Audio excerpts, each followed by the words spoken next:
Hello, hello. Hello, everybody. Thank you for joining us here for a Democrat and a Republican in a bar. We are at our favorite location, Ollie's Pub and Records in Cape Coral. Thanks for hosting us. Excellent. I'm your Republican, Sean Hartman. And I'm your Democrat, Cindy Banyai. And we do have some folks in the crowd. Thanks for joining us here. And thanks for Ollie's and all the folks who've been showing love to our sponsor organization, as they have had, some summer troubles like many organizations here in Southwest Florida, because we're very reliant on the tourism dollars. So thanks for coming out and supporting Ollie's. And I did find out just earlier today they are closing into their $10,000 goal on the Ollie's fund. So we'll put a link, of course, in the comments and in the and our descriptions and the YouTubes and the podcasts, all that type of stuff. So that way, excuse me, if you want to, enjoying the libations. I'm enjoying the drinks. Exactly. If you want to send some money and bring them across the finish line, of course, we'd greatly appreciate it here in Cape Coral. Ollie's is a wonderful staple to our community, and we're happy to support them.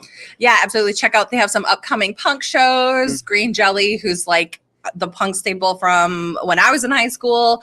Also other live acts here, so definitely check them out.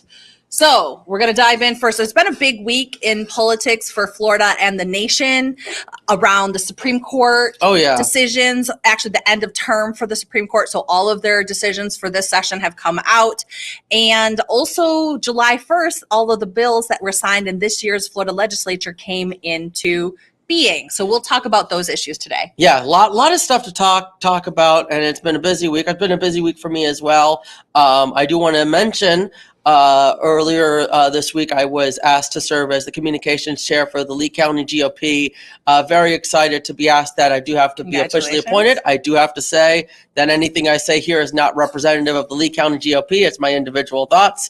I have to say that disclaimer now, I guess. But it was a very interesting week. There was a lot of stuff going on. On Tuesday, we actually had Jonathan Martin at the Cape Coral Republican Club. And then we had the Southwest Florida Young Republicans, which elected its new board. So it was a busy week in local Republican politics down here. I don't know about you. You've seen. Well, we're actually having the campaign launch for Jonathan Martin's opponent. Yeah. Chris Proya right here at Ollie's after this live session. So if you're watching us live and want to come down, come join and support Chris Proya in his run for Senate. And yeah, actually just in terms of, what are we, who are we, and what are we? Yes, absolutely. Every single thing that we say on these shows and any big mouth media show is the individual thoughts of the host and the person saying it. We are not responsible for any of the content on Big Mouth Media. It's the folks, the people who are saying it, or the ones are responsible for it. And as well, I myself have various positions as well. So I'm the president of the Democratic Women's Club of East Lee County. I'm the president of the Democratic Environmental Caucus of Lee County. And I am the state communications chair for the Democratic Environmental Caucus of Florida. And of course, all of my words here are my own and not representative of any of those official capacities as well. Absolutely. I just wanted to get that out of the way before so now anyone. Now you know. I don't want this is Cindy and what we think. And we are respectively a Democrat and a Republican, but we are not holding ourselves out as the official mouthpiece for anybody during this podcast. So, and I think it's also important to know that with both of us, we have varying views and opinions, and sometimes neither of us support what our parties are doing because we're both independent thinkers, and that's the great thing about this free country. And we're going to be celebrating Independence Day on Tuesday, of course. That's right. Great thing about being independent is we have freedom of thought and freedom of opinion, and we don't always have to agree with our individual parties on every issue. And as long as we're fighting for the right things. Yeah, absolutely. And so, let's talk about that, because there's actually a lot of things that Democrats and Republicans want to fight about this week, because the Supreme Court was not something that Democrats were very excited about. So what do you think of the recent rulings? Well, I'm pretty much supportive of almost all of them. I will say I can understand the student loan relief ruling. I will openly admit that I support student loan relief for the sole reason that I have student loans and I would like relief from those student loans. So out of pure self-interest, I support it. But I can when it comes to the student loan relief one, I think more broadly speaking, my issue is with the power of executive orders and how they've essentially been given the force of law. And whether it's a Democratic president or a Republican president, it's gotten too far. And a lot of that has to do with Congress ceding its authority to the president and to different administrative and department heads. And so the president can use these executive orders and essentially use them as legislation. But that's where I see that issue with the student loan relief is it was based on the exercising of the executive order as opposed to it going through Congress, which is where it should be. But of course, Congress won't pass it because of the Republican viewpoint. And I understand the Republican viewpoint. It's not fair that I guess everyone who hasn't paid student loans, why did they not get relief? And there's a bunch of other statistics for that. But again, I'm going to be honest. It benefits me. I would like my student loans forgiven.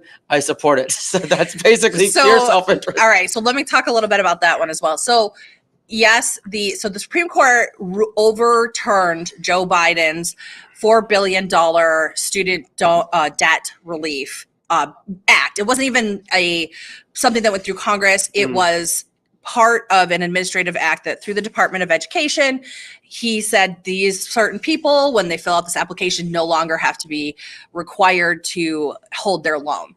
So I can understand the argument because it is an executive order per se in such that it's how the administration administers the loans themselves. Yeah. Now, what's interesting is that Congress itself has the power of purse.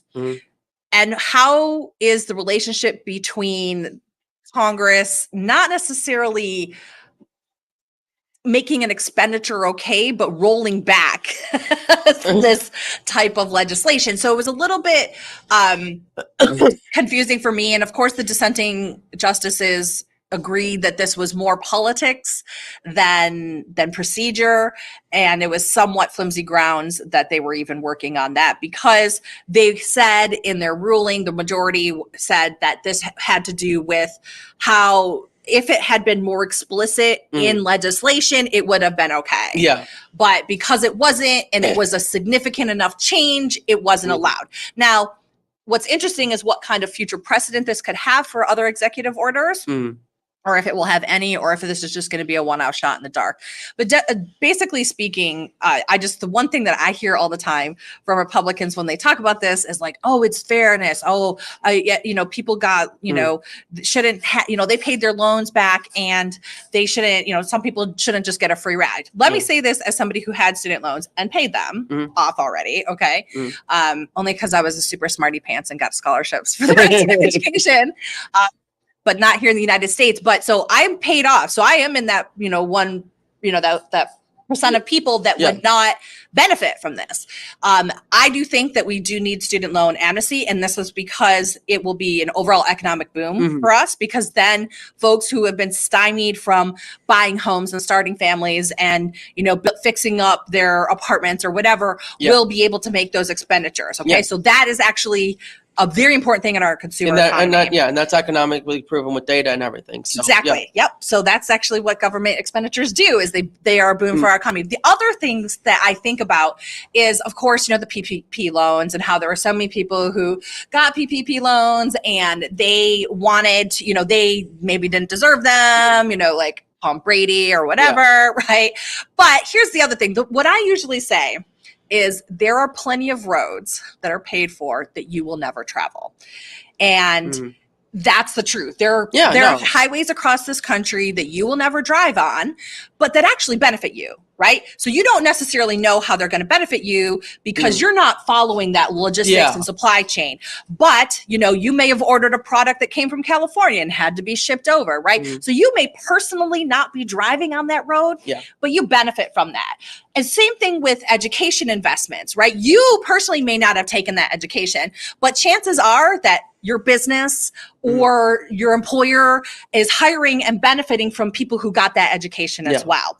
And another thing that's a boon for the economy is an Mm. overall educated workforce, right? Yeah. So the more educated our workforce is, the higher productivity, the more research and development we can have, and the bigger and stronger our more economy is. Mm. So again, any investment we make in education is good. And this fairness thing is totally crap because I don't qualify for all the tax Yeah. deductions. People without children don't qualify for Mhm. child tax credits, and the roads thing, all this kind of stuff. There's Yep. tons of things. Not every single thing that the government does is going to be a personal benefit to you. Yeah. And that is why it's the government and not your personal bank account. And I guess there's a counter argument to that is maybe the government shouldn't be, having all these different pockets of individuals that they fund. But again, you're absolutely right on the fact that there is an economic benefit for student loan forgiveness that has been researched and studied. And then there's counter arguments to that as well. But again, for me, right, it's a very simple calculation of self-interest, and I think that that's what really, when you think about it, a lot of people vote based on their self-interest, and when they say they don't, they're probably lying. Why do They do, but Yeah. they don't always, because they don't understand how the government works. Yeah. There's been a lot of, this was like the whole thing in analyzing 2016 and people quote unquote voting against their self-interest. But it's only because most people vote on very kind of like relatively simplistic things. Yeah. It's like, do I like this candidate?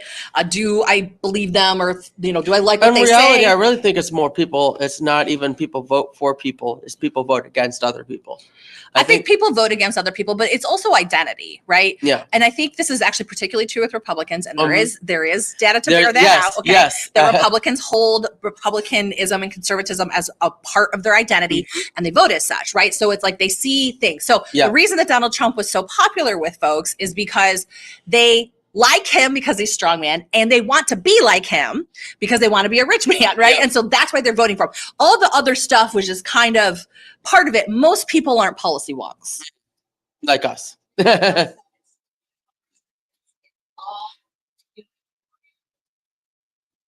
That's right. So Cindy, who's you, right? The Republicans are killing the Democrats on the 3 to 5 second sound bits. And Yeah. Cindy, who's usually in our chat here, is in studio with us here. So she just said, "Yeah, you got 3 to 5 seconds to get people." And yeah, so you got to be flashy. And the wonky side and people knowing stuff is it. I don't really think it comes into play It doesn't as much attract as I people. hope. I Well, wish it's it did, not. but It's not entertaining because yes, both of us are very wonky, and both of us understand policy, but most people don't. And because of that, they look for heuristics. They look for simplistic solutions, right. and that's what Donald Trump offered. Was we need to Right. build the wall. We need to do this, do that, and he came from it again. And this is the issue with Donald Trump coming from the business standpoint. When you're in business, you basically make an order and it gets done. That's not the case in politics. That's not how, and that's how not government doesn't work like that at Exactly. all. And nor should it. Your president Right. should not have the ability to say, do this and basically dictate a law. Right. Yeah. Because that's a dictator. That's exactly what a It's dictator does. authoritarianism. So absolutely and especially in that regard, we should not run government like a business. We should not. In that particular case, at least. In every case, because it's not a business. But anyway, okay. That's the other part. Other Supreme Court rulings that came out this week. So there was also the gutting of the affirmative action by the conservative activist court.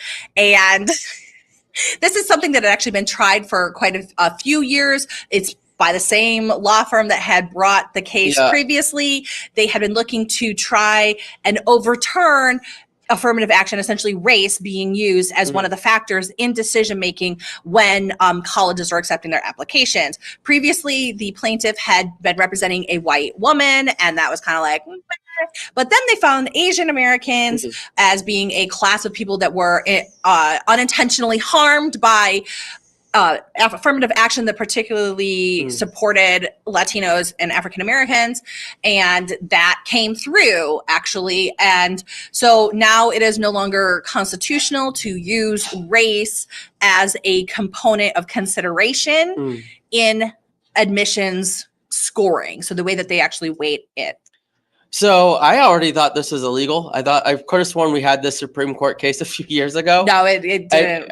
It was against the University of Michigan, which is my rival school. So I was Well, I will say I do support this. I think that when we're taking it, and I understand the other side of the argument of this, where you've had cultural and systemic roadblocks with certain races and demographics throughout history that have prevented them from gaining success, and that's what affirmative action is trying to do, is trying to even out that playing field. It sounds nice and everything, and even though it's good intentioned, it is still by definition not equal protection under the law. And so I would much prefer looking at the economic side of it, because again, with people with different races, you could have very successful Black people, you can have very unsuccessful or relatively low income Asian Americans or white Americans. Right. And so looking at it from an economic standpoint, and then the individual history of that of that person without taking race into consideration is the best way to go. Because we should be giving, education should be accessible to people who don't have access to it. I believe. I think there's a better way to do it than just, free college for everyone. But I think free college for everyone. I'm sure you do. But We should be. yes, no, right. What did we say last time? Mm. Workforce is part of infrastructure, right? Yeah. Anyway. Yeah.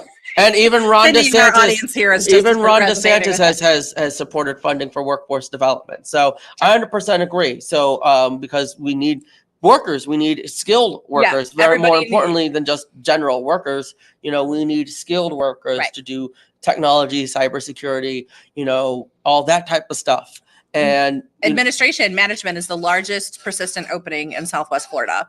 And That's the other what the data thing tells us. And the other thing is as well is you don't want individuals who, just because they don't have the economic access to get a good education, you're letting those people not contribute to society.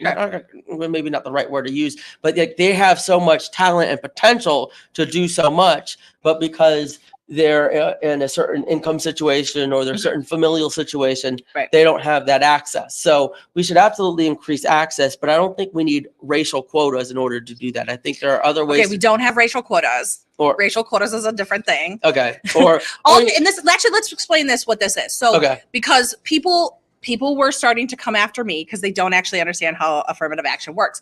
So because I responded to this based on what Byron Donalds had made a statement on this. His statement actually had been repeated on CNN. He himself is an African-American man. And he was saying that, there may have been a time when we needed this, but we no longer, need this. There is no racial discrimination. To which my response was, when did racial discrimination end? Because I know that he was a beneficiary of affirmative action. Now, how do I know that? Because it is a baked in component in the administration process. Now, this is higher ed wonky stuff that I know because I've worked in higher ed for a decade. But what this means is that when you put in your application, every university's got their secret sauce of what they're looking for, right? And some will include socioeconomic status, some will include race, some don't though, by the way. But public universities by and large do, including Florida State, which is where Byron Donalds went at the time in 2002, I believe, is when he transferred to complete his degree at Florida State University. Okay. So I know that Florida State had an affirmative action policy and he benefited from it. And it doesn't matter what his grade was, even though I do know that he was having trouble with the law at the time. Just saying. So, but I know that it doesn't matter. So people are like, how do you know he didn't just get on a merit? I know that he didn't just get in on merit because affirmative action was baked into the system. Yeah. Okay. So it really doesn't matter, is what I'm saying. And that's something that people had a hard time with, right? Because there are lots of circumstances, lots of things that go into the administration and admissions at a university. Okay. Yeah. Ultimately, though, when I look at this, this is something that's been on the conservative, radar. Bingo card for a long time. Okay. They keep trying, actually, not the student loan forgiveness notwithstanding. Both of the Supreme Court judge cases that came out this week, the rulings were things that were on the conservative bingo card, right? Yeah, no. So they've been trying to upend affirmative action for a long time. And then the other one, the LGBT one. So we'll talk about that in a minute. I have another thought to finish on this before I'll give it back to you. And that is that there is already systemic issues that we know exist in this country. It is demonstrable.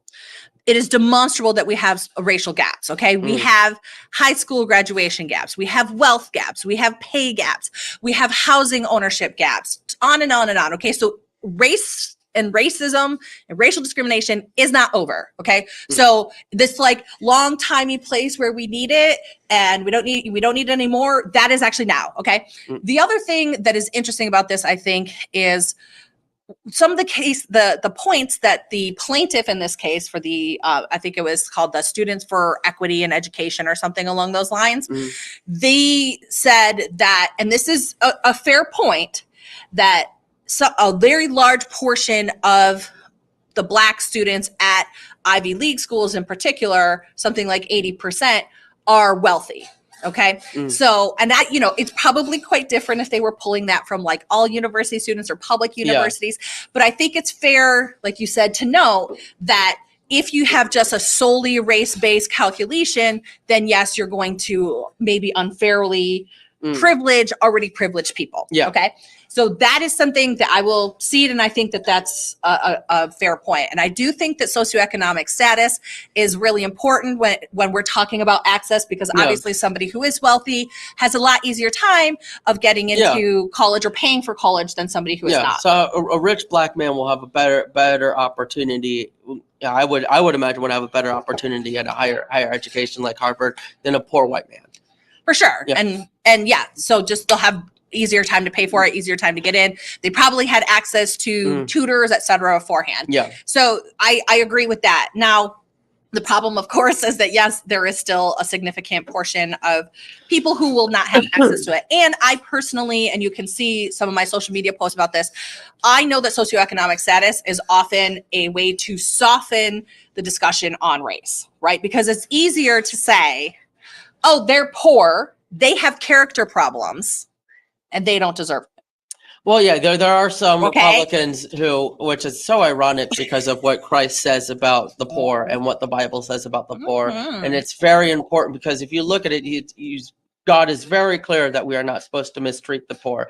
But there are sort of these, uber free market conservatives who think that if you're not, working, if you're not being productive, if you're poor, it's because you're not working, you're not being productive, it's your own fault. Right. And it's this rugged individualism mentality, and that doesn't work. You need bootstraps to pull yourself up from your bootstraps, and if you don't have them, boots, so exactly. So it's definitely one of the reasons why I left the Libertarian Party, for sure, because it's mostly the libertarian wing of the Republican Party. The irony being I'm more of a libertarian, but yeah, it's that side that tends to be like, oh, it means you've been radicalized by Coke. That's all that means. Anyway, we do have our friend Isaiah Carter. Thank you for joining us, Isaiah. And he's pointing out that affirmative action is needed because we still do have racism, and that there are people who wouldn't otherwise get in that have grades and merit, and they wouldn't get the opportunity. And I think that is fair to say, especially when you're looking at the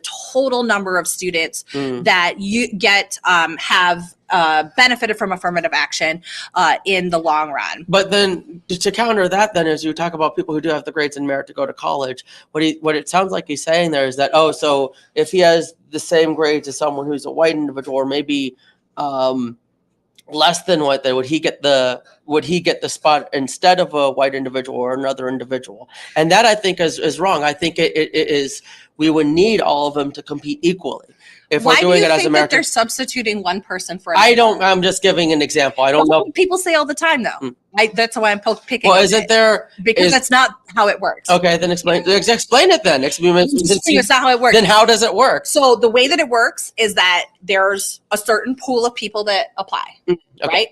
And their applications are scored, okay? And it's like, here's the cutoff. You're in, you're deferred, you're on a list or whatever, okay? And so it's not like Jim gets in, but Jenny doesn't. But is there like a limited number of spots? Is it like it's all determined by the university and how they want to do it, right? So each cohort of students, and here's the other thing. So they'll have this like wait list, right?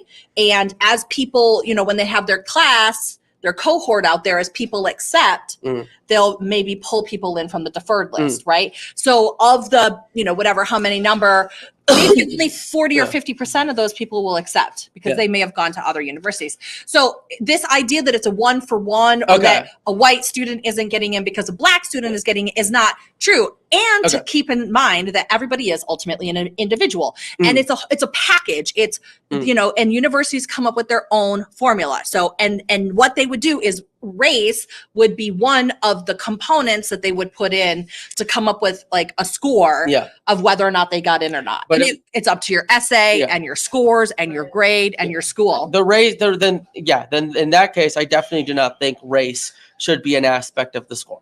I'm sorry, it needs to be based on merit and other factors. It shouldn't be based on something demographical. Period. Oh yeah, here's the thing. So what Cindy's saying is about the legacy entries. And legacy, if you don't know, these are people whose families have went to a university sometimes, and they also, you can get in on what's called like a legacy status if like you have a family member that works at the university, and also that includes athletes. And I saw a calculation on this, and 43% of the white population at Harvard, for instance, was legacy. So there is actually even an additional bonus, right, that some people have that really actually totally negates any of the secret sauce that a university has in terms of their calculations. I will say, as a caveat to that, most universities don't function like the Ivies. Okay, there is no legacy to public universities. Yeah, I don't know if there's no legacy FGCU students. There's no legacy FGCU students. Sons of big name FGCU students coming in. I'm a legacy. No. So, but what's interesting is I can use FGCUs. I've been faculty there for 10 years. One of the things that they do in terms of how they have their applications, right? And this is a decision that comes down from the board and then is given to the provost and the other folks in the university, right? And you remember Dunk City? Yes. Right. When we went to the NCAA Sweet 16 tournament, the basketball team, it was really hype. Everybody was excited. Now here's something. And just, to prove like how many of our decisions are made on practically nothing. Every team that makes it to the Sweet 16 in the NCAA tournament sees a significant uptick in applications the following year. Okay. Because everybody's like, oh, that place looks cool, basketball, whatever. Right. And then FGCU gets to throw in that they have a beach on campus too. Okay. So and a nature, and it's a nature preserve. It's a nature preserve. Yeah. Okay. If you've never been to Florida, so go they're to getting kids from up to come down because they're like imagining beaches. And anyway, and they love it too. So here's the thing. So after the NCAA tournament, Dunk City had happened, FGCU made a decision because they had such an influx. They could have expanded the number of people that they had taken based on the current criteria, but they chose to instead change the criteria. So they admitted the same or slightly lower amount of people the following year, but made it harder to get into. They actually changed the bottom grade requirements and some of the other score requirements that they had. But that was a decision that the university made, right? So I say that to illustrate an example of just actually how much control universities have of who they let in and how they let in, right? So somebody who got in to FGCU the year before they went to the NCAA tournament is a markedly less qualified student than the student who got admitted in the year after the NCAA tournament, Sweet 16. Now, are those sorry, still, my friends, but well, I mean, I actually they permanently bumped it up. Well, I mean, for me though, because I graduated from a Florida community college, so we have automatic transfer, and then I'm doing FGCU complete as well, so they're helping me as well. I actually just finished summer A as well. We never said that. I never mentioned that. We screwed up one of my business management projects that dropped me to a C.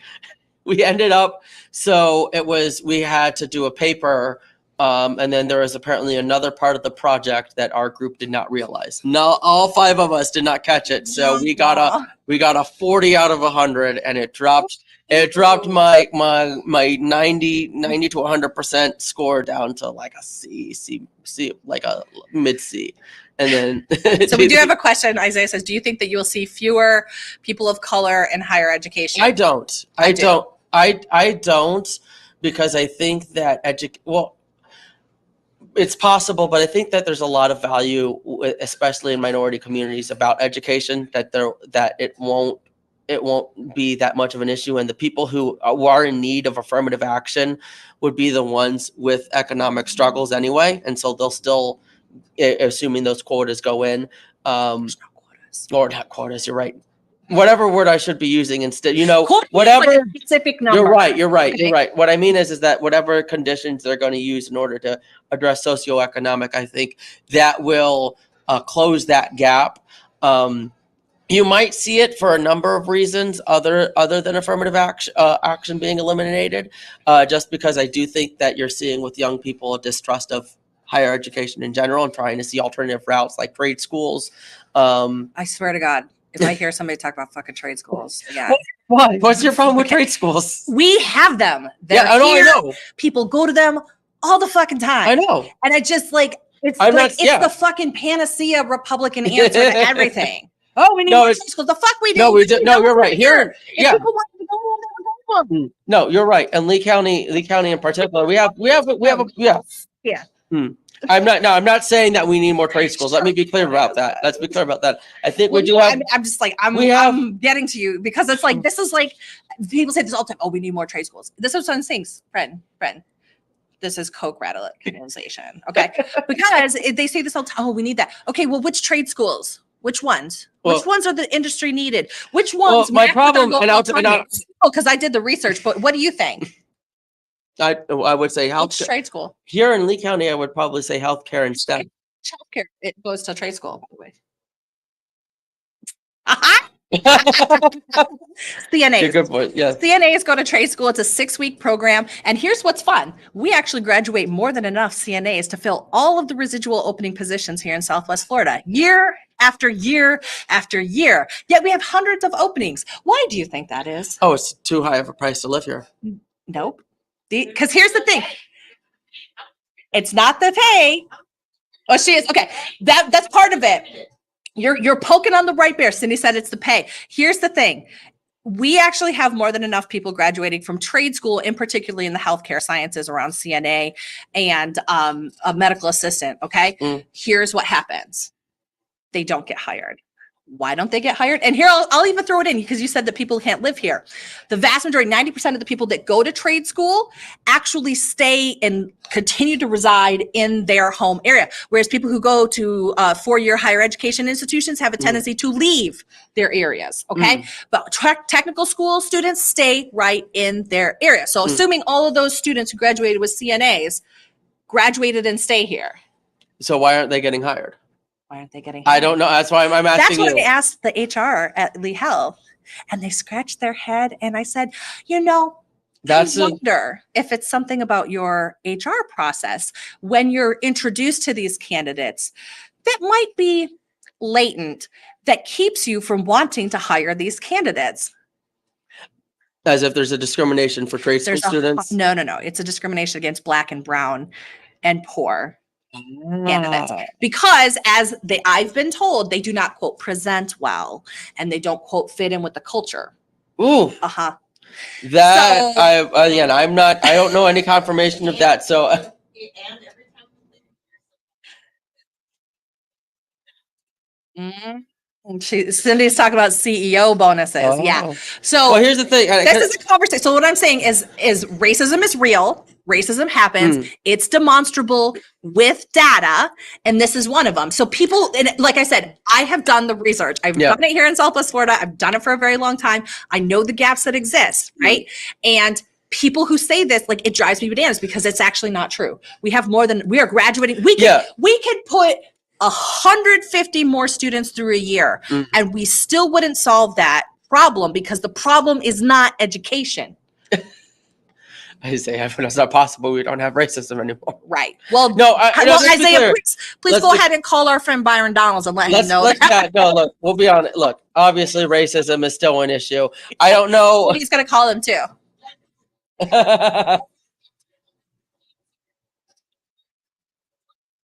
Ooh, Cindy says she sent him 250 letters and he hasn't responded to one. Ooh, Cindy's calling him. All right. So good. I'm going to say, Sean, can I have another peach sour I'll one because take this is another getting spicy. It's I'll getting get another spicy. Dr. Pepper too. And another Dr. Pepper because it's hot in here. Okay, Yeah. so But we had affirmative action, we had the student loan, and then we also had 303 Creative, which was you're so kind. The Christian website lady who refused to make imaginary gay people a website and a business that she didn't have. Yeah, this I will sorry. be honest. I did when I actually looked at the context of the case. I thought it was kind of ridiculous. I was like, I want to do this, but I'm not going to do it until But I can't because of the law. I think it's interesting. I still think she would have standing. Like if you're concerned about succeeding in a business because of a certain law, I can completely understand trying to preemptively sue. But yeah, it was kind of ridiculous when I read about it.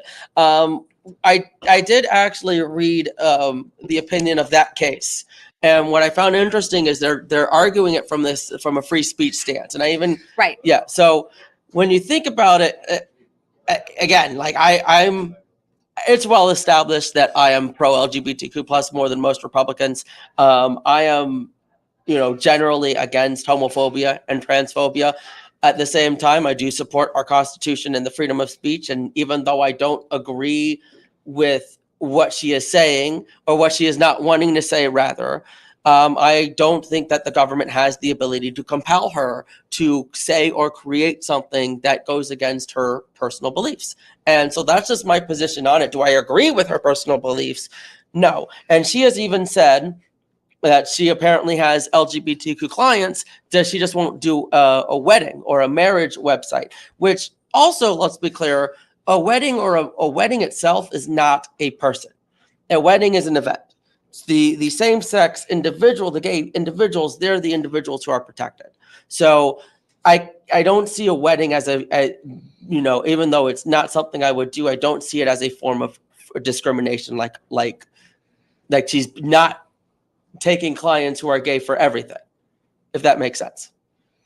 You're rolling your eyes. Kathy Christian here is going to get any gay clients. Oh no, she won't anymore for sure. I don't but think yeah, that's going to happen, which is weird. So it's like this weird hypothetical thing. Okay, so here's the other component. The fun fact about this is that this case was tried by the same law firm against the same law in Colorado as the infamous the baker cakes, gay cake, wedding cake thing, right? And actually, they lost when they went to the Supreme Court because of the equal protection and under the law that says that that they can't deny people service. But because a website was deemed creative and artistic, and that was a First Amendment case, that they were able to win this time around. So obviously, this, like I said, this is the conservative bingo card that they've been trying to get through the judiciary for a long time, okay? And it's the same firm that's being bankrolled to do the same thing, to fight against the same law, and they learned after they got their ass handed to them last time in 2018, and they said, oh, we got to do First Amendment because we can't win on these other grounds. So it's like, it feels very disingenuous to me, because this is not a serious person with a serious business or a serious infraction, okay? And she just contrived this fake thing and this fake industry to fight against this law. And I kind of have a problem with the manipulation in the judicial system. In that I can sense. understand that, yeah. And I've seen you get cases like this quite a bit, where it's like, oh, you're trying to set up the case, you're trying to send it to the Supreme Court. Well, there's only a very, listen, let's be clear on this as well. And why I'm like poking you on the Coke, radicalization is because this has been a long-term investment of very wealthy people in this country who have tried to pull as many people over to essentially the furthest extreme in the Republican Party in terms of it, actually to embed radical libertarianism in the Republican Party. This is true. Okay. Listen, Coke will back me up. I'm brainwashed by Coke, everyone. As I drink my Dr. Pepper. You are influenced by us. And they've done this because back in the 60s, they started investing into universities. They started training law school students so that they could, and those law school students who came through this belief system, which by the way wasn't based in empirical evidence whatsoever, especially their economic system, they were trained, and those people are now being placed into judicial positions, Yeah. okay, and are now on the Supreme Court. So we are talking about a long-term strategy to shift legal interpretation of the law being invested in by wealthy investors, including Koch. Okay, Koch was one of the part, but it's other folks. You know, you got Dick Uihlein, Club Yeah. for Growth. They've all been putting a ton of money into it, and now we're seeing the ramifications of it. They also, by the way, fund the law firms who do this type of work. Yeah. And by the way, scrappy people, Southern Poverty Law Center, ACLU, NAACP, they do not have nearly the level of coordination or the funding to do this kind of continuous litigation. The ACLU can do litigation, but only against laws once they come into place based on a certain set of principles. It's not the case where they're trying to knock down a law and they just keep making shit up in order to fight it. I've never seen that precedent on the left. No, I mean, I haven't seen anything in that regard, but But shit. Okay, so here's what happened. Just like Isaiah is saying in here, Isaiah is saying that the decision has left the doors open for mass discrimination, and this is actually what Judge Ketanji Brown Jackson had said in her dissent piece, is that this is the first time that has been deemed constitutional to discriminate against a protected class of citizens in the United States. And she was visibly pissed off during the reading of the rulings. Especially, apparently, there was kind of a big tiff and things that were happening between her and Clarence Thomas, who is the other African-American on the Supreme Court, who sided with the majority. Well, unfortunately with our I'm sorry, that was during the affirmative action one. My apology. Oh, okay. Well, anyway, again, so with the affirmative action one, that one I can That's understand. when they were fighting. Yes, that would make sense. That's a pretty contentious issue. Again, the Constitution is very clear about freedom of speech and the First Amendment. I don't think this is going to create as much of a slippery slope because, again, in that bakery case issue, it found in favor of equal protection under the law. So that reasonable accommodation is still there. But this creates now the real question is going to be what is creative. What is defined as freedom of speech and what is defined as art, and and how it's essentially is it broadly applied or limitedly applied, and what types of laws can spring up into it. So, like, okay, let's take for example here at Ollie's, right? Ollie's has musicians that come in and play, right? Now, what is the application if there's a band that's playing here, but they don't want any Trump supporters in here? What if let's make it a protected class instead of just people you don't like, okay? Let's say that they don't want any Christians in here. See, what happens then? I don't because that's art, right? They're a band. But see, then they're playing music. I think it is separate. Can they say, I do not want Christians to hear my music because that's against my beliefs? So I would disagree with that because that's an audience. What we're talking about here in this case with 303 Creative is an individual who doesn't want to create a specific website. So the proper analogy would be if a band was up here and we were trying to force them to sing a Christian gospel hymn. And they have a right to say no with that because what we're talking about is not the audience or the customer. It's what is being created. What is the product itself as opposed to the customer. But that's not what the 303 Creative case is talking about. Yeah. The 303 Creative. Yes. She didn't have any customers. And it should be business, which is even more. No, you're right. So I know what she's talking about. So Cindy is and this is another horribly embarrassing thing. I thought it was so stupid. She had cited in her case a supposed gay couple who was asking for a wedding, and the individual was straight and had no idea what was going on. Married to a woman, and he was like, "Yeah, I saw that on." Yeah. So. And then.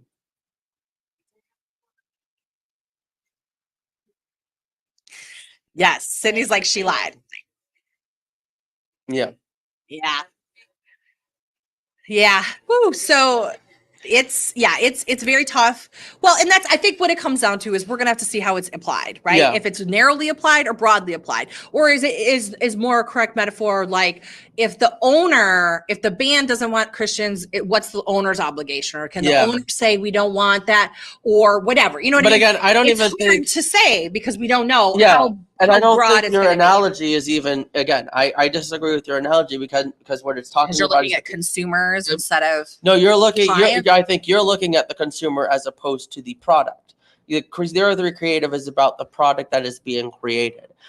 Yeah, it's the website, the creative art, if you will. So again, if a rock band was forced to sing a Christian hymn, "Oh Come All Ye Faithful" or something, that would be the analogy. But in theory, if a gay individual came in and said, "I wanted to build a realty website," in her case, she would be obligated to do that, but she would not be obligated to put on there things that she doesn't believe in, since it's a creative art piece, according to her.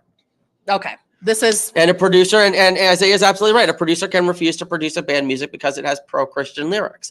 100%. A producer will have the right as a business owner. And this is something I want to go off on a bit of a tangent here, because we had an incident at our local party, and I won't go into too much detail because it's private. But one of the things that was discussed is how the Lee County GOP and our individual parties, your Democratic Party as well, are technically private organizations. And so we can set our own rules. And so if you're disruptive, you can't claim freedom of speech like maybe you might be doing already in our party. If you're being disruptive, the party has the right to kick you out, type of situation. It's the same with other private organizations. Now, a lot of us Coke influenced Republicans. I'm glad you're just owning this. Because I was thinking to myself, can I really dispute this when I was working for the Americans for Prosperity? Can I actually? But no, we can't. You have photos of me with the shirts and everything, so I can't argue against it since the evidence is there. But so I'll own it. I'll own it for sure. There you go. I am definitely a radical libertarian. I'm actually not that radical. I'm much more moderate. Radicalized. Okay, sure, whatever. I'm radicalized. But yeah, I'm a libertarian for sure. And when it comes, I forgot what we were talking about. You were talking about how the parties are private organizations. Yeah, and make their own rules. And then again, yes, that was what I'm talking about. It's the same for business owners like Ollie, Sean, and Ollie's Pub. You have to provide reasonable, accommodate as a public accommodations. You can't discriminate about people coming in.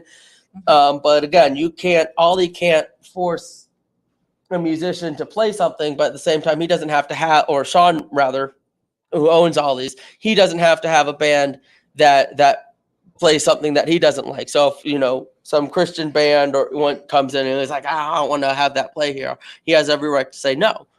So not that we would. That was like a hypothetical. No, yeah, that's a hypothetical. Sean, let's be clear. Sean, I mean, I don't know what his stances are on Christianity, but I'm sure he wouldn't be super offended if a Christian. Everyone's welcome here. Everyone is welcome here. That's absolutely right. So yes, as long as you're not like a bigot, I think is the only rule. Right, Sean. Oh, no bigots. Okay, no bigots. Just don't be a bigot. I think that's very simple. I think even Republicans cannot be bigots. I think it's very easy for us not to be bigots. It would be very easy for them to not be bigots, but it would be super easy for them to not do that. We are, at the end of the day, we talk about this a lot as Republicans. We're Americans, and we are, and we are a diverse country. Yeah, Independence Day. Happy birthday, America. And I know we both are tired, and we have our event coming up after this at 6. Cheers to a bunch of protesters destroying property that started this country. Yes. That's 100% true. That is something that makes me laugh about. Also my favorite thing to say at a Republican. We are a country that was built off of rebellion and revolutions. It's not a very important. Yeah.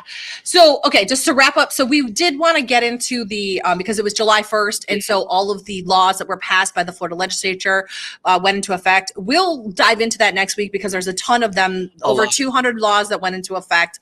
Everything from the 6-week abortion ban to the permitless carry to the immigration, which is getting a heck of a lot of pushback right now. So we're definitely gonna discuss that. We haven't read through all of them, and there is quite a bit. And we were both came in pretty tired.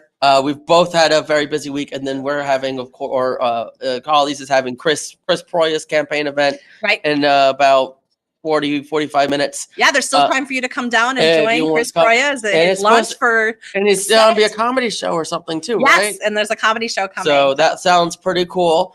I am not endorsing Chris. I have to say that publicly as well.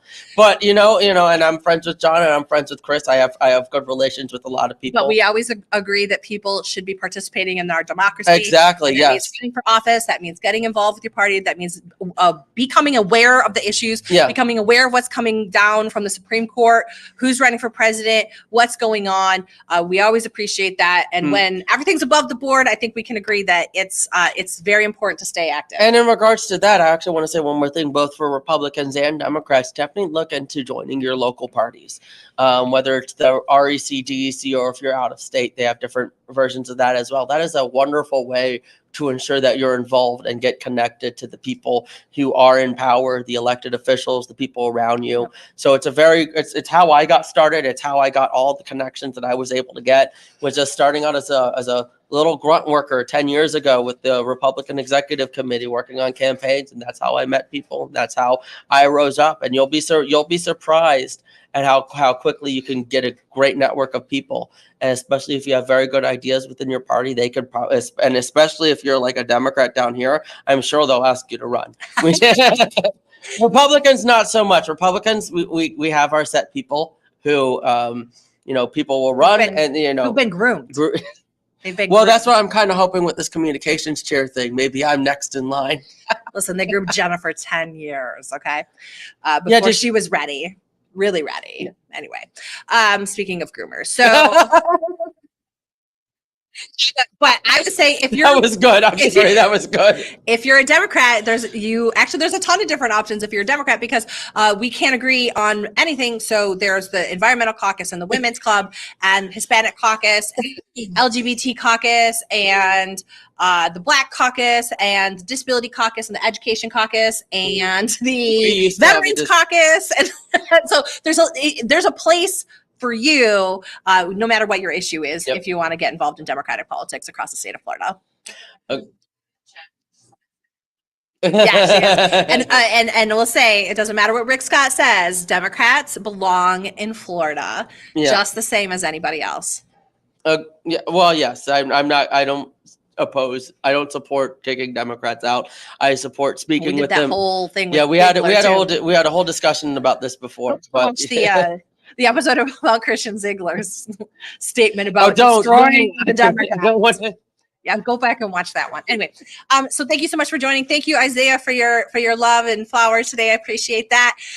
Thanks for joining us here. Be sure to tune in and subscribe to all of our amazing shows here at Big Mouth Media. You can subscribe to this show. You'll get copies of the video and podcast directly to your email each week. $4.99 a month. Help support independent media. $49.99 a year. You can also check out all of the amazing shows. You can get the everything package for $19.99 a month. Go to Big Mouth Media at bigmouthmediafl.com and get your subscription today. And be sure to follow us wherever you get your podcasts. We are on Apple, Spotify, you name it. We're there. And follow us on social media. Thank you so much, and we'll see you next time. Bye-bye. Have a good day.